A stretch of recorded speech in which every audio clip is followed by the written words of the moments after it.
the business podcast with Davis Blank Furness, Glossop's chosen solicitors since 1877. It is, of course, tonight the Glossop and High Peak Business Awards. I'm with Dave Sweeten, and it's been an amazing night. We're here in the podcast room, and with Business Person of the Year, I'm delighted to be joined by Dr. Olivia from MediSpa in Glossop. Thank you for having me. Nice to see you. How are you? I'm good, thank you. Yeah, it's been a good night. Good. Very enjoyable. The very first I know. Glossop Business Awards. Makes it even more exciting, doesn't it? It does indeed. It does really, you're right there, absolutely. And you've got an award at the very first Business Awards for Glossop. Yeah, which is super exciting as well, very unexpected. Tell us, I mean, that's great to hear. Yeah. Well, what is this? What is your business? So my business is an aesthetics and wellbeing business. So we basically look after mainly 40 plus women, usually, but there are obviously exceptions to that. Mainly encouraging them to get the confidence back in and around menopause or in and around life events that happen where they just need a little pick-me-up, something that makes them feel better in their own skin, and that's what we're here to deliver. So you mentioned a number there. So as they transition through and get to the point where you think, and they think, yeah, we're good to go here, you're continually backfilling that, are you? And you've got a capacity of about 40. Yeah, so really what it is anyone that feels like they've got low confidence is the first thing. That's probably our biggest target market, but we've got a specialist interest in that perimenopausal and menopausal period because generally it's under-recognised, as I think, in women, and I think I usually say to my women, you know, there's massive hormonal things that happen in your life. The first one is when you go through puberty and everyone teaches you about it, and then you have children, you get a lot of support, and then menopause happens and no one wants to know about it and no one cares about talking about it anymore. So it's about having that conversation and opening up those channels to be able to facilitate sort of like medical help as well as just making themselves feel better. Okay, and how do you get your clients? Do they get signposted to you by medical professionals? No, not always. It's quite an organic thing. It comes from a lot of word of mouth. So people either have been and recommended or have gone to sort of a local hairdressers or other local business. So I've got some quite good links with other businesses in the area and they've been signposted to me that way.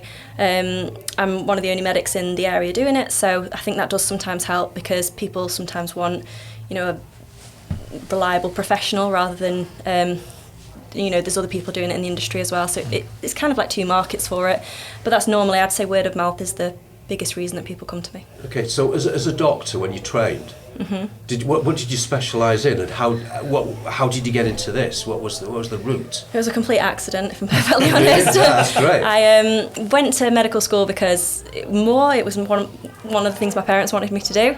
So I went to medical school for that reason. If it had been up to me, I'd have probably gone and done hair and beauty. That was what I was interested in. But did a medical degree and went and trained as a surgeon, which I really loved working in the NHS. And then I had little boys, so I've got 4 little boys at home. So when I had my children, it didn't really work being a surgeon anymore. It was really long hours and never saw the kids. My husband's also a surgeon. We both worked in trauma and orthopaedics. So I set up the business when I was on one of my maternity leaves with my little boys, and it kind of just was a little bit of a hobby, something I enjoyed. And then it grew and grew into something that was a bit of a monster, and then it became my everything, and I enjoyed it more than my actual day-to-day work. So about 2 years ago now, I left the NHS to do it full-time. And where do you see it going from here? So this year we're planning to CQC register, which means we'll set it up as a full health clinic. So that will involve private GPs, private dermatology, menopause clinic, hopefully add more value to the people of Glossop. It's an incredible story, Mark. It does. It's Sounds an incredible amazing. story. It really is. So congratulations Thank you. on winning this award. What does this mean to you? So much. Like I said, it was so unexpected. I think if you'd spoken to me maybe 2 years ago, like the word business person would have made me want to throw up in my own mouth, if I'm perfectly honest, because coming from the NHS, you don't deal in business, you don't deal in money, you don't deal in those kind of things, you deal in just relationships. And I've really tried to mirror my own business on how I was in the NHS, building relationships, building rapport with people, and it's turned into a business, it's turned into a successful business, which has shocked me and probably shocked my husband more than anyone. So it's a complete shock, really, to be named a business person of the year. Could I just ask you then, just my question for this is, when you were in the NHS, when you were a surgeon, it's an incredible position to be in. Yeah. And we compare that to now. Does your business give you more of an impetus to get out of bed and get stuck in? I enjoy my job so much more because of the people. So the people I get to meet, the people within the town. I grew up in Glossop, so I feel a vested interest to give back in some way to the community.